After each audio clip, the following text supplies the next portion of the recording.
안녕하세요. 역사 돋보기입니다. 한국 세금의 역사 3부입니다. 조선시대는 고려 말 신진사대부가 권문세족의 대농장을 해체할 의도를 시행했던 과전법에 기반한 토지제도와 세금제도를 그대로 이어가다가 조선의 4대 왕이었던 세종대왕 때 공법이란 세금제도를 도입하며 합리적이고 체계적인 세금제도가 안정화되었습니다. 하지만 어느 제도이든 첫 시작이 훌륭하다고 할지라도 100년 넘게 쇄신이나 변화가 부재하면 망가지는 법입니다. 이번 세금의 역사 3부에서는 조선 중기로 접어들면서 조선이 세금제도로 인해 어떻게 무너지고 망가져갔는지를 살펴보겠습니다. 우선 조선도 다른 여느 국가들처럼 세금제도가 크게 세 가지로 나뉩니다. 자영농들이 토지 수확량의 일정 비율을 납부하는 전세, 각 마을별 특산물을 바치는 공납, 그리고 노동력을 징발하는 역이 있죠. 이 중 가장 메인은 역시 토지제도에서 기인한 전세였습니다. 세종 때에 개혁한 공법 역시 이 전세에 관한 내용이었으며 세종대왕의 공법은 조선 전기 내내 잘 흘러가다가 9대왕 성종 이후 공법이 제대로 지켜지지 못합니다. 그 이유는 여러 가지가 있을 텐데 우선 7대 왕이었던 세조 때 토지제도를 기존의 과전법에서 직전법으로 바꾸어 양반들에게 하사되는 수조권의 혜택이 많이 줄어든 상태였습니다. 이러자 토지 소유 욕구가 반동적으로 더 올라간 양반 관료들은 법의 빈틈을 찾아서 농민들로부터 세금을 과도하게 징수하기 시작했죠. 이러한 현상은 시간이 흐를수록 더욱 심해집니다. 이러니 기존의 세금제도였던 공법도 점차 유명무실해졌죠. 양반 관료들의 이러한 행위는 법을 어긴 사실상 수탈이었으며 이에 9대왕 성종은 보완제도로 관수관급제라는 정책을 시행했습니다. 기존에는 자영농들이 세금을 수조권을 가지고 있는 양반 관료에게 바로 납부했습니다.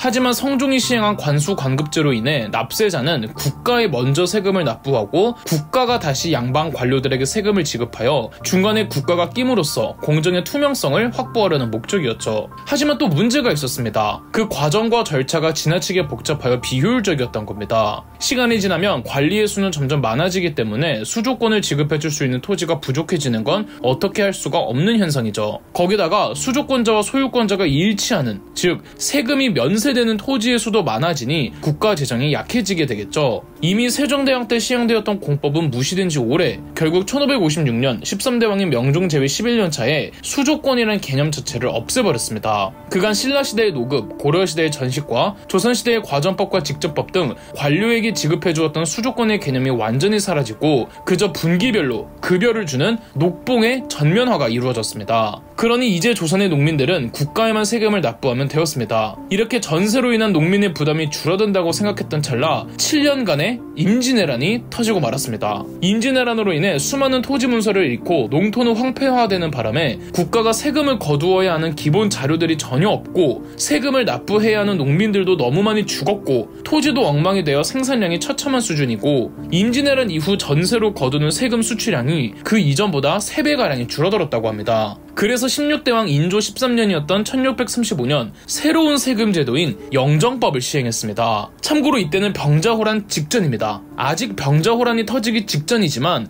정묘호란 이후 시점으로 조선은 임진왜란이 끝나고 얼마 안 있어서 또 정묘호란이란 전쟁을 겪었기에 인조나 조선의 조정이나 세금 제도를 다시금 법적으로 정비할 필요를 느꼈습니다. 그간 세금 수출을 너무 관례적으로만 아사모사 해왔거든요. 그렇게 새롭게 시행된 영정법은 세종대왕의 공법처럼 한 해의 풍용 작황도를 따지지는 않고 토지 1결당 세금 수출량을 4두로 동결해버렸습니다. 최하 기준으로 동결해버린 건데 물론 토지가 비옥한 땅에 대해선 특이 케이스로 4두 이상 수출하기도 했지만 어쨌든 영정법으로 인해 일시적으로 농민들의 전세 부담이 준 것만은 사실이었죠. 그런데 조선 농민들을 정말 괴롭혔던 건 세 가지 세금 제도 중에서 전세보다는 공납이었습니다. 문제는 각 군현과 각 도의 지방관들이 공납을 수취하는 기준이 없어서 자기들 멋대로였고 또한 특산물 지정 과정이 애매모호해서 특산물이 아닌 품목을 부여하는 경우도 있었죠. 하지만 특산물이 나지 않는다고 바치지 않으면 그건 탈세가 되어버리는 거라 처벌을 받습니다. 너무 억울하지 않나요? 이러니 공납을 대납해주는 중간 브로커가 생깁니다. 이들을 방납업자들이라고 합니다. 방납업자들은 납세자들에게 의뢰비를 받으면 어디 가서 특산물을 사와서 납세자 대신 공납을 납부하는 형태였죠. 그 가운데서 수수료를 받고 말이죠. 조선의 농민들은 방납업자를 통하지 않고서는 공납을 낼 수가 없었기에 방납업자들에게 의지하는 경향이 커졌고 그렇게 방납업자들은 의뢰비를 천정부지로 높였습니다. 심지어 원래 원래 물건값보다 100배에서 1000배까지 받는 경우도 허다했죠. 이를 박납의 폐단이라고 하고 조선 농민들에게 가장 부담스러운 세금은 바로 이 박납의 폐단이었습니다. 조선 농민들이 이토록 고통스러워하고 박납의 폐단이 점점 심해지면 이 조정에선 공납을 개혁하거나 뭔가 해야 하지 않겠습니까? 실제로 조선 중기, 중종 때 조광조가, 선조 때에는 율곡 이이와 서해 류성룡이 수미법이라고 특산물을 바치는 공납을 폐지해버리고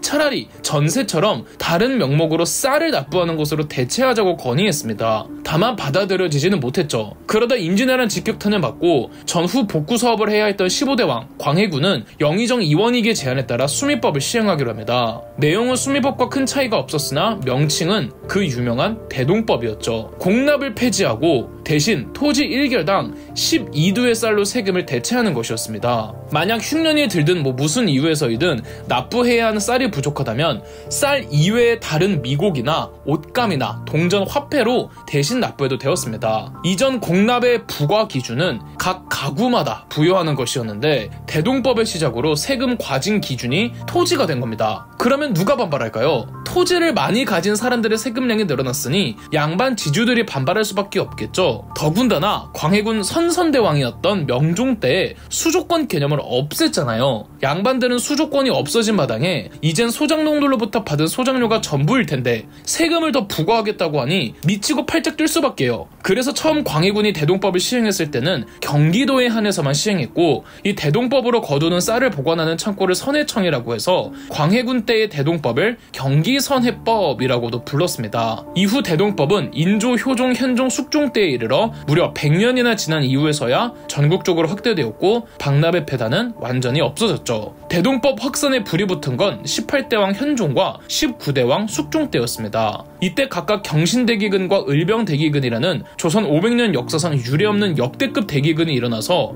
이 임진왜란 병자호란보다 더 큰 피해를 야기하는 바람에 대동법을 전국적으로 확산하지 않고서는 안 되었던 필수적인 정책이었던 겁니다. 마지막으로 역을 보겠습니다. 역은 노동력을 징발하는 요역과 군 복무를 해야 하는 군역으로 나뉘어 있었으며 역의 대상자는 고려시대처럼 16세에서 59세의 남성을 대상으로 하였습니다. 역은 천민이 아니면 모두에게 해당됐습니다. 즉 지배층도 역의 의무가 있었다는 것인데 어느 시대나 그렇듯 지배층의 역 기피 현상은 만연했죠. 심지어 군복무를 지지 않아도 되는 사람이 이 양반들을 대신해서 역에 동원되는 대립제 현상이나 역 동원에 책임이 있는 각 마을의 관아에 뇌물을 먹여서 명단에서 지워버리는 방군 수포제의 관행이 보편화되는 지경에 이르렀죠. 병역 비리입니다. 엄연히. 이에 11대 왕이었던 중종은 국가에 약 1년에 한 번 옷감 군포 두피를 납부하면 합법적으로 여겨서 면제시켜 주도록 하였죠. 이러한 뇌물 병역 비리가 판을 치는 마당에 이걸 금지하기보다는 차라리 합법화하여 국가의 국고라도 채우자는 심산이었죠. 어차피 금지해봤자 안 갈 사람들은 안 갈 테니 말이죠. 이러한 제도를 군적 수포제라고 합니다. 문제는 합법화가 되니까 정말 많은 양반 자제들이나 사대부 자제들이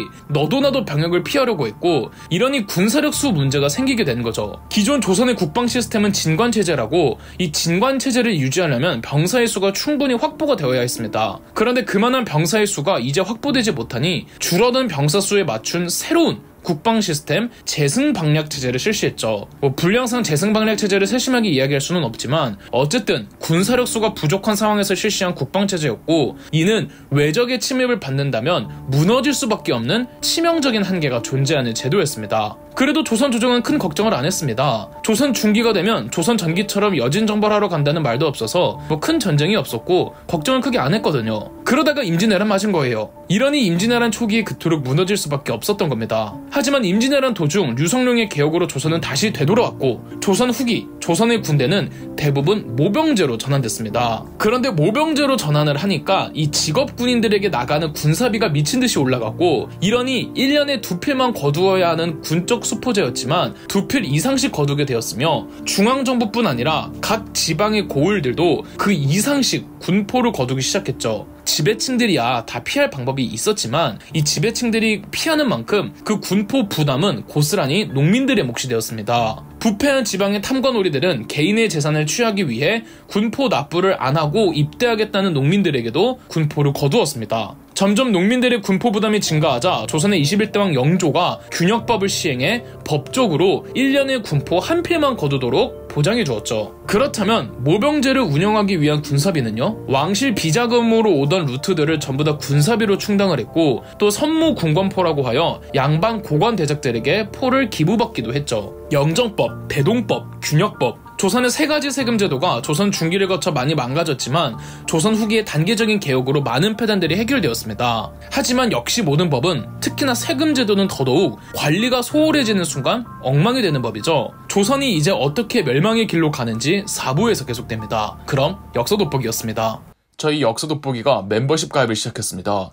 멤버십 가입을 해주신 분들 덕분에 영상 제작에 큰 도움이 되고 있습니다. 감사합니다. 영상 재미있으셨다면 구독과 좋아요, 알림 설정까지 해주시면 감사드리겠습니다.